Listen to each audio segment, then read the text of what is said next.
മക്കളെ വസ്ത്രമൊക്കെ അലക്കി. മക്കൾ വലുതായപ്പോ വിചാരിച്ചു നമുക്കൊരാശ്വാസം വരുന്നു. അപ്പൊ പേരക്കുട്ടികളുടെ വസ്ത്ര കൂമ്പാരങ്ങൾ കൊണ്ടുപോയിട്ട് അങ്ങോട്ട് ഇട്ടുകൊടുത്തു. ഇതും കൂടി അലക്കിക്കോ. ഒരു കാശും കൊടുക്കാതെ എല്ലാം അലക്കുന്ന ധോബി, മലയാളക്കരയിലെ അമ്മ.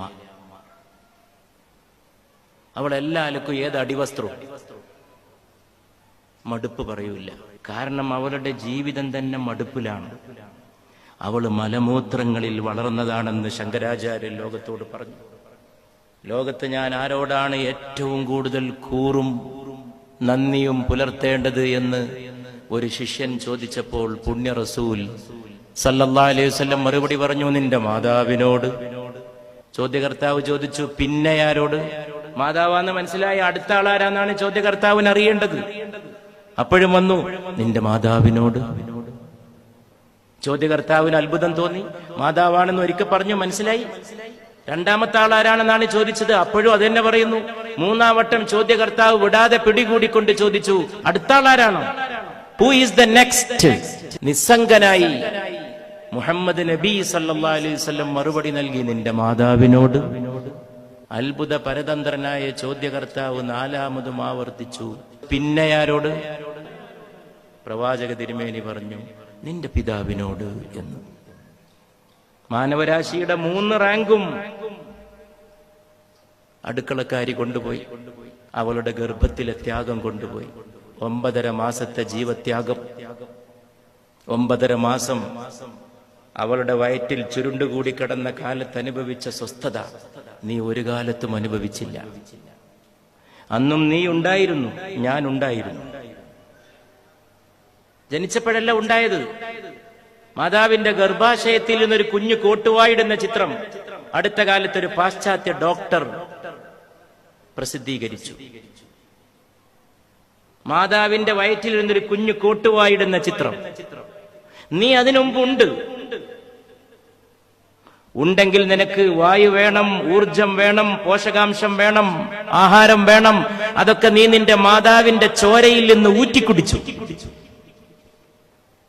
മാതാവിന്റെ ചോരയിൽ നിന്ന് നീ ഊറ്റിക്കുടിച്ചു. അതിനുവേണ്ടി നിന്റെ ശരീരത്തിലേക്ക് കരുണാമയനായ ദൈവം കാബിൾ വയറിട്ട് നൽകി. കാബിൾ വയറ് അത് നിന്റെ വയറ്റത്തേക്ക് ഘടിപ്പിച്ചു. നിന്നെ നിന്റെ മാതാവ് പ്രസവിച്ചപ്പോ കാണാൻ അത്രയൊന്നും ചന്തമില്ലാത്ത നാര് നിന്റെ വയറ്റത്ത് തൂങ്ങിക്കിടന്നു. നഴ്സിന്റെ കയ്യിലേക്കോ പേറ്റിച്ചിയുടെ കയ്യിലേക്കോ ബന്ധുക്കളുടെ കയ്യിലേക്കോ നിന്നെ ഏൽപ്പിച്ചപ്പോ നീ ആണാകട്ടെ പെണ്ണാകട്ടെ നിന്റെ വയറ്റത്തെ ആ നാര് അത് മാതാവിന്റെ ശരീരത്തിൽ നിന്ന് നീ ചോര ഊറ്റിക്കുടിക്കാൻ ഉപയോഗിച്ച കേബിൾ വയറാണ്. അതവിടെ തന്നെ കിടന്നു. ദിവസങ്ങൾ കഴിഞ്ഞപ്പോൾ അത് മെല്ലെ മെല്ലെ ഉണങ്ങിപ്പോയി. ഉണങ്ങിയപ്പോഴും ആ കേബിൾ വയറിട്ട് കൊടുത്ത ആ സ്ഥലം ദൈവം ഒരു സീല് കുത്തി. നിന്റെ നന്ദികേടിന് പകരം, നിന്റെ മറവിക്ക് പകരം. പൊക്കിൾ കുഴിയെ കുറിച്ചൊക്കെ പലരും എഴുതിയിട്ടും പറഞ്ഞിട്ടും ഒക്കെ ഉണ്ടാകാം. അത് പ്രാണനെ പഠിക്കാത്തത് കൊണ്ടാണ്. പ്രാണനെ പഠിച്ചവർക്ക് പൊക്കിൾ കുഴി മാതൃത്വത്തിന്റെ ചിഹ്നമാണ്, കാരുണ്യത്തിന്റെ ചിഹ്നമാണ്. ഈ ലോകത്ത് ഏറ്റവും അധികം കരുണ നടക്കുന്ന സ്ഥലം ഗർഭാശയമാണ്. ആ കാരുണ്യം ലോകത്ത് എവിടെയുമില്ല. അറബ് ഭാഷയിൽ റഹ്മം എന്നാണ് ഗർഭാശയത്തിന് പറയാ. എന്തൊരു അത്ഭുതം! കാരുണ്യത്തിന് അറബ് ഭാഷയിൽ റഹ്മത്ത് എന്നാണ് പറയാ. ബന്ധം ചേർക്കുന്നതിന് അറബി ഭാഷയിൽ സിലത്തുർ റഹ്മ എന്നാണ് പറയാ.